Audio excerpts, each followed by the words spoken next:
పాయింట్ల ప్రోగ్రామ్ చెప్పారు. అవేవి కూడా ఎవరు వినట్లేదు. ఇరాన్ రిజెక్ట్ చేసింది, అమెరికా పట్టించుకోవట్లేదు.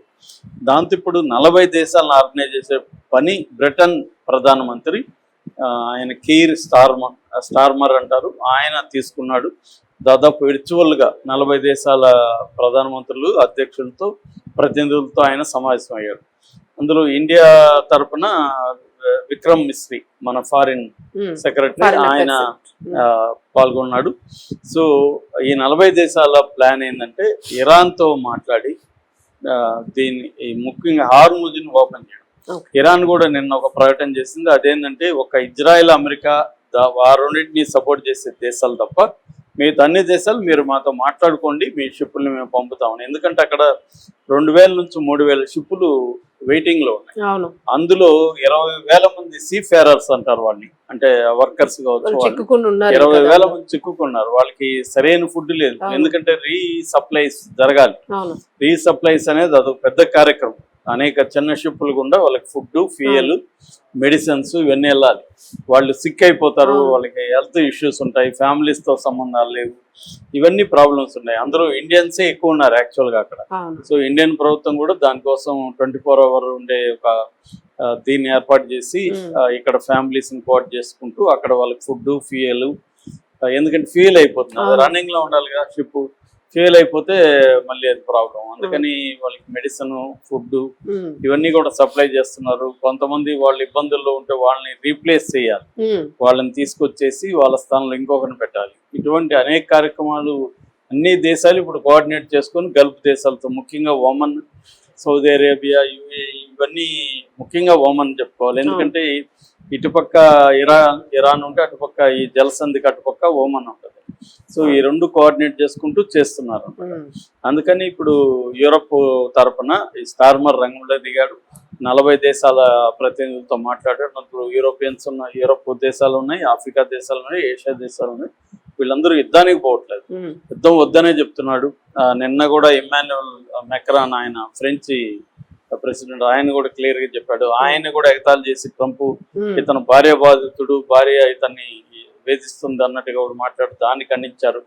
అంటే మినిమం డీసెన్సీ కూడా లేని వ్యక్తి ఎవరు అంటే ట్రంపే. అందరు ప్రెసిడెంట్లు, ఒక ప్రెసిడెంట్ బోర్డు 4 ఏళ్ళు 3 ఏళ్ళు ఉంటావు, ఇంక పోతావు, మళ్ళీ ఎక్కడ వృద్ధాశ్రమంలో కూర్చోవాలి వ్యక్తి అతను, లేదా మెంటల్ ఇన్స్టిట్యూట్కి వెళ్ళినా ఆశ్చర్యం లేదు, జైలుకి వెళ్ళినా కూడా ఆశ్చర్యం లేదు. యుద్ధ ఖైదీ, యుద్ధ నేరస్తుడు అతను. అలాంటి వాడు వేరే ప్రెసిడెంట్ని ఎగతాళి చేయడం, వాళ్ళని గురించి నీచంగా మాట్లాడడం అనేది చేస్తున్నాడు. సో దీంతో ఈ 40 దేశాలు ఇప్పుడు ఒకటయి ఇరాన్తో మాట్లాడారు. ఇరాన్ కూడా ఒక్క వీళ్ళతో తప్ప అన్ని దేశాలు మేము చేయమని ఇరాన్ కూడా చేస్తుంది. అంటే ఇరాన్కు ఉన్న బలమేంది, ఆ హార్ముజ్ జలసంధిని క్లోజ్ చేయడమే ప్రధానంగా దానికి ఉన్న బలం. సో వాళ్ళు అడుగుతున్నది ఏంది, మా మీద ఒక అన్యాయమైన యుద్ధాన్ని చేస్తున్నారు ఇజ్రాయెల్, అమెరికా కలిసి, ఆ యుద్ధాన్ని మీరు వ్యతిరేకించండి, ఆ యుద్ధాన్ని ఆపడానికి మీరు ట్రై చేయండి అని కదా డిమాండ్ కదా. సో మీకు నొప్పి జరుగుతుంటే మమ్మల్ని మాత్రం మీరు అడుగుతున్నారు తప్ప మా మీద యుద్ధం చేస్తున్న వాళ్ళని, మమ్మల్ని చావగొడుతున్నారు, మా సంస్కృతిని నాశనం చేస్తున్నారు, మేము ఇప్పటి వరకు డెవలప్ చేసిన ఎడ్యుకేషన్ సిస్టమ్ ని, పరిశోధనల్ని, హెరిటేజ్ బిల్డింగ్ని అన్నిటినీ వాళ్ళు ధ్వంసం చేస్తుంటే మీరు దానికి వ్యతిరేకంగా గట్టిగా నిలబడకుండా మీరు మా మీద ప్రెజర్ చేయడానికి ట్రై చేస్తున్నారు అనేది ఇరాన్ ప్రశ్నిస్తుంది. దానికి సమాధానం ఈ 40 దేశాల దగ్గర ఉందా అనేది పెద్ద ప్రశ్న. సార్ ఇప్పుడు ఇన్ కేస్ ఒకవేళ మీరు 40 దేశాలు ఉన్నాయి కదా సార్, సో ఇవన్నీ ఒకేసారి ఒకవేళ నిజంగానే ఒక మాట మీదకి వచ్చి తిరుగుబాటు చేస్తే అమెరికా మీద, ఇజ్రాయెల్ మీద ఖచ్చితంగా చేయాలి, చేయగలిగే దమ్ము లేదు వీళ్ళకి, అది సమస్య. అమెరికా మీద డిపెండ్ అయిపోయింది, వాళ్ళు పెట్రో డాలర్ కావచ్చు, అమెరికా డాలర్ల మీద ఆర్థిక వ్యవస్థ డిపెండ్ అయిపోయింది. ఒకటే సోర్స్ అంటారా సార్? ఇంకా ప్రధానంగా ఇప్పుడు అదే కదా, అలా డిపెండ్ అయిపోయింది. వీళ్ళు వేరే ఆల్టర్నేటివ్ చూసుకోలేకపోయారు. దాంతో ఇప్పుడు ఎవరికి వాళ్ళు, ఇప్పుడు ఇండియానే ఉంది, గట్టిగా అమెరికాతో ఢీకొనే పరిస్థితి లేదు, డిపెండ్ అయిపోయినాం మనం అనేక విషయాల్లో, బిగించగలరు వాళ్ళు. సో అందుకని ఎవరికి వాళ్ళు అలా ఇది.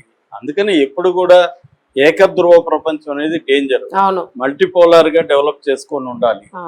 అది ఆ సిస్టమ్ 74లో కిస్సింజర్ ఏర్పాటు చేసిన పెట్రో డాలర్ వ్యవస్థ అనేది ఉమ్, ఇప్పుడు దానికి ఛాలెంజ్ విసురుతుండేది ఒక ఇరాన్ మాత్రం. అవును అవును ఎందుకంటే ఇక్కడ మా దగ్గర పెట్రోల్ ఎవరు తీసుకెళ్ళినా, ఈ క్రూడ్ ఆయిల్ ఎవరు తీసుకెళ్ళినా అవును. మీరు చైనా యువాన్ లోనే చెల్లించండి అంటున్నారు. ఉమ్, అది జరిగితే కూడా పెట్రో డాలర్ వ్యవస్థ కూలిపోతుంది. కూలిపోతే అమెరికా ఆధిపత్యం కూలిపోతుంది. అవును. సో ఈ అమెరికా ఈ విషయంలో ఆధిపత్యం కూలడానికి ఇరాన్ కృషి చేస్తుంది. నిజానికి ఇది రైట్ టైం. అవును అన్ని దేశాలు కానీ పడగొట్టడానికి. ఎంత నష్టం అయితే రాని అమెరికా దెబ్బని మనం అమెరికాని దెబ్బ కొట్టాలి అని కానీ డిసైడ్ అవ్వగలిగితే చేయొచ్చు. అవును కానీ అవి ముందుకు రావట్లేదు. ఆలోచిస్తున్నారు వాళ్ళ ఇంకేం అంత కారణాలు లాస్